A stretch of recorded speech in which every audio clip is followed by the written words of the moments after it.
Happy Friday, Pirate Nation.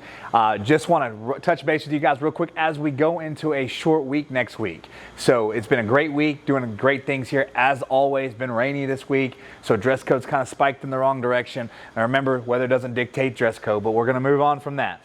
Parents, what I'm going to ask you to do, just like the students, just like the teachers, just like my admin team, I'm going to ask you guys to lock in these last few weeks of school, because as we wrap up the end of the school year, we need to be locked into making sure we get all the communication from the school, all the communication from your teachers, making sure we're paying attention to the skyward grades, attendance, getting prepared for STAR, AP testing, banquets, prom, graduation, all the things. So make sure you're kept up to date, kept up to speed with everything you need to know.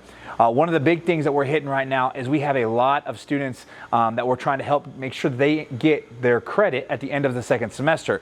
So we put a lot of students into credit recovery program. It's kind of an opportunity for them to boost their grade if they're in a low spot in order to help them. So if you'll do me a favor, we got administrators calling home to talk to you about these programs. We got counselors calling home to talk to you about these programs. Your students have been talked to as well. Please make sure you're helping us with that. These students need to come on Tuesday, Wednesday, and Saturday in order to do some makeup work for some of the stuff that they've missed or didn't do in that last quarter, so that we're preparing them to finish out semester 2 very strong.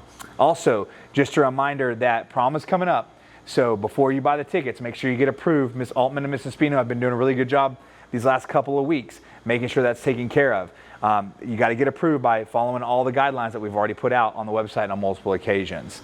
Another thing that's coming up, STAR test is coming up starting as soon as the week after next. And so as that happens, what I need you to do is I need to make sure your students are getting their Chromebooks charged and ready to go. And then when they come back on the day of STAR testing, 2 things have to happen from home to school. One is they need to come in dress code. No blankets. They've got to be in dress code. We do not want their test to get invalidated because of something that may happen because a student is out of dress code or has a blanket or something like that. And then the other thing is they really need to make sure their Chromebook is fully charged before they come to school, and then bring that charger with them as well. We are actually going to do an incentive for students. If they bring their Chromebook charged and their charger and they're in dress code, we're going to give them a free dress day the following week. So those social media posts will be coming out. Your students will be hearing about that throughout the next coming weeks. We want them to do really well. That's one less thing to worry about. So if you will help them, that will be great. Guys, we had a great week. We're super happy for everything that you guys have done. Again, enjoy this really long weekend and get ready for a short week next week, and then we jump right into STAR testing season. All right, that's all I got for you, and here are the announcements.